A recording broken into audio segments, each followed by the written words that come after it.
Hello guys, easy and ಕ್ವಿಕ್ಕಾಗಿ ಬಿರಿಯಾನಿ ಮಾಡಬೇಕು ಅಂದರೆ ಒಂದು ಮಿಕ್ಸಿ ಜಾರ್ಗೆ ಗ್ರೀನ್ ಚಿಲ್ಲಿ, ಪುದೀನ, ಕೊತ್ತಂಬರಿ, ಸ್ವಲ್ಪ ನೀರು ಹಾಕಿ ಗ್ರೈಂಡ್ ಮಾಡ್ಕೊಳ್ಳಿ.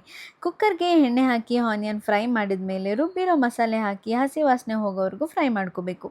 ಆಮೇಲೆ ಚಿಕನ್ ಹಾಕಿ ಎಣ್ಣೆ ಬಿಡೋವರೆಗೂ ಚೆನ್ನಾಗಿ ಫ್ರೈ ಮಾಡಿದ್ಮೇಲೆ ನಾನು ತೇಜು ಬ್ರ್ಯಾಂಡ್ ಅವರ ನಾಟಿ ಸ್ಟೈಲ್ ದೊನ್ನೆ ಬಿರಿಯಾನಿ ಮಸಾಲ ಯೂಸ್ ಮಾಡಿದ್ದೀನಿ. ಇದು ಹಾಕಿದರೆ ಸಾಲ್ಟ್ ಹಾಕೋ ಅವಶ್ಯಕತೆನೇ ಇರಲ್ಲ. 5 ಮಿನಿಟ್ಸ್ ಮಸಾಲೆ ಫ್ರೈ ಆದಮೇಲೆ ರೈಸ್ ಹಾಕಿ ಅದಕ್ಕೆ ಡಬಲ್ ವಾಟರ್ ಕನ್ಸಿಸ್ಟೆನ್ಸಿ ನೋಡ್ಕೊಂಡು ಹಾಕಿ ಜಸ್ಟ್ 2 ವಿಷಲ್ ಕೂಗ್ಸಿದ್ರೆ ಸಾಕು. Easy and tasty biryani ready.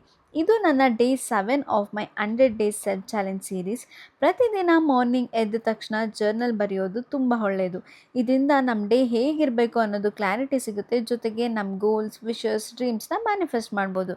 ನಾನು ಈ ಹ್ಯಾಬಿಟ್ನ ತುಂಬ ದಿನದಿಂದ ಫಾಲೋ ಮಾಡ್ತಿದ್ದೀನಿ. ಆನೆಸ್ಟ್ಲಿ ನನಗೆ ತುಂಬ ವರ್ಕ್ ಆಗಿದೆ.